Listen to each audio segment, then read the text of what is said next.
Hi, I'm Diane Scott, and welcome to the Best Boss podcast. I'm very honored today to welcome Dr. Sandy Fiaschetti. She's the founder and managing partner of Lodestone People Consulting. Welcome, Sandy. Hey, it's good to be here. Thank you so much for doing this. Tell me a little bit about you and your work and what Yeah. you do. Yeah. So I am an organizational psychologist by training, and the work we do at Lodestone is we accelerate value in portfolio companies held by private equity firms. And we do that by improving their management teams and their organizations using human capital science. So what I'm hearing, what I've read is that if you help people with the people initiatives, and those turn into strategic value and outcomes. Yeah, absolutely. Yeah, I mean, organizations are just collections of people. And so if you're not getting the people right, you're not getting the organization right, the business right. And so we say, we work only with private equity firms and their companies, so a lot of great middle market companies around America. And we work to assess the executive team, to align them toward what is known as the value creation plan or what's going to make the company different. And we advise the CEO through all of their people decisions. The AAA part. Tell me about the assessment part. That's unique. Yeah. About 50% of what we do is executive assessment. And the way we approach it, our clients tell us, is different than other folks. We use a multi-method approach, but we always start with what we call understanding the business context. So sometimes you'll have people try to use a tool, but they use it in isolation. And for us, it's very important to know, what is this business? What is their value creation plan? What are their key business drivers or imperatives? So we always start from there. And then we configure the assessment to measure those things. So, for example, if they say we need a leadership team who grows in adjacent markets and who creates and executes good process and will build a high performance organization. Those are three kind of common ones. We will say, what does it take to do each of those three? And wire in assessments to go after the competencies and attributes that would drive any one of those three. It's going to be different things, right? So what you need to go to market is going to be different than what you need to build process. So we're putting in measurements to go after the competencies and attributes under each one of those. And the way we measure them is we use kind of a gold standard personality instrument. We never tell clients it's a personality instrument. We call it a leadership styles inventory. What we hear is a differentiator for us is we use a 3-hour business simulation. So people don't just get to answer, their assessment online and sit through an interview and maybe BS their way. They have to show what they can do. And the simulation, we're told, sets us apart because they're answering operational emails. They're acting like an executive in a fictitious company, basically. They're handling emails, they're coaching a real human being in a Zoom call like this. They're developing a strategic plan. And all the while, we've got behavioral analysts looking at their data, prompting different responses, seeing if they'll show us basically certain competencies. And then the last part is we do an interview that is structured, business impact interview, we call it. We're going to find out why they approached the simulation the way they did, and then we're going to kind of pressure test some hypotheses that came out of the rest of the data. And we're going to get the part that maybe people most are familiar with, which is, tell me about some things you've done in your past. We are going to get that, but we're going to get that in a structured way aligned to competencies. What's interesting is we're both coaches in different ways. Yeah. Yeah, but it's the science of the human capital. Yeah. Is gives you the roadmap to get the outcomes. The humans get the outcomes, but there's a science behind it with assessing, aligning, and advising. Yeah. So it's structured, even though human beings aren't always structured. Bosses aren't always structured. Yeah. Tell me about, like, when you see the bosses that get it, the bosses that really understand. Like earlier you said, any organization is really people. Yeah. The Um, ones that get that. yeah, tell me about like either examples or like your theory on it. Mm-hmm. You Yeah. know, Like the good ones, right? The best mm, bosses, you might say. best bosses. They aren't afraid. They're intellectually curious, and they're not just resilient to change, but kind of thrive on change. And Mm, so, they'll try something and they'll fail fast, as people like to say. They don't think they need to have all the answers. They are okay saying to their team, I don't know, what do you think? And they don't feel like that's an indictment of their, ability as a leader. mm, Those are the things that come to my mind right away.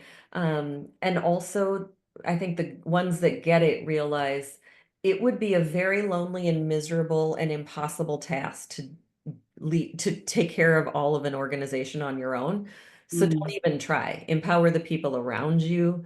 Let them play the roles you hired them to play. Coach them and guide them. I'm not saying leave them alone to do whatever. Like they need coaching and guidance. mm. Um, but it really is the case that the sum of all of those talents is always going to be better than people working individually. Yeah, it's interesting because I've talked to thousands of bosses. And I've talked to people too that describe their best boss. One of my biggest surprises is people say, my boss trusted me and he or she lets me alone. What they really mean is they trust me to get the work done. Yeah. So I'm not saying that a best boss doesn't give a vision and a North Star and a vision, Hmm. but they allow them to do it. Yeah, and I would add to that, and this was what I was trying to get at earlier, allow them to do it within a framework, right? It's Yeah. not, some people think empowerment is dump and run. It most certainly isn't. Like you say, here are the parameters, you have clear expectations around where the answer can lie. And it's sort of like setting up a playground or whatever. You may play between here and here, and whatever you come up with is going to be So fine. is it hard for leaders to let them do that? I mean, the parameters probably are easier than let them do their art. Yeah. Well, as a psychologist, I'm going to say it depends on the wiring of the person. If you're someone who's wired to be a micromanager, or you've got your own insecurities where you think, you're mistrusting of other people, or if you've got what's called a bold derailer, meaning you're arrogant and you think your idea is the best, Mhm. it is hard for those leaders. But if you're someone who understands that, you know, good outcomes come from involving other people and you're not threatened by that, and you're not someone who has to be micromanaging, then you're going to thrive in that kind of a situation. It really dawned on me that the opposite of micromanagement is trust. Yeah. Yeah. And so what people, when they were saying, leave me alone, what they were saying is trust me. Yes. I'm good. And I've not seen too many people that complain about the parameters. Hmm. And that's what a leader is supposed to do. They have a vision above them. Exactly. Mhm. And I don't see the complaints about that, but I do see the complaints when they get inside those fences and say, and usually it's a trust thing. It might be an insecurity thing. So has anything ever surprised you about leadership like that? Like, Uh, have you ever had something like a surprising aha moment when it came to looking and assessing? Um, well, aha moments are one of Lodestone's core values, actually. So we love aha moments. We I thrive. read that. Yeah, so I have them. I like to think I have them a lot, but do you mean like surprised in a good way or surprised in any way? I'll take either. Okay. Um, I mean, some some leaders surprise me. I guess I keep coming back to that same theme. It surprises me as a person who's optimistic and sees, kind of, I see possibilities more than I see roadblocks. And so that can be its own bias. But as someone who lives that way, it surprises me when people live in that fear mentality and when they believe, all boats can't rise in a high tide. Like, I guess What surprises me is the number of people who don't have an abundance mentality and feel like for me to get what I need, you can't have what you need. Mm. And I don't know why I keep being surprised by that, but I guess it saddens me more than anything else that they can't have that breakthrough thinking that, the world of work doesn't need to be competitive. It can be collaborative. How does working primarily with private equity, how is that different from Yeah. um, other work that you? Yeah. Surely like the basis of what we do doesn't change, but the environment is different in a couple of ways.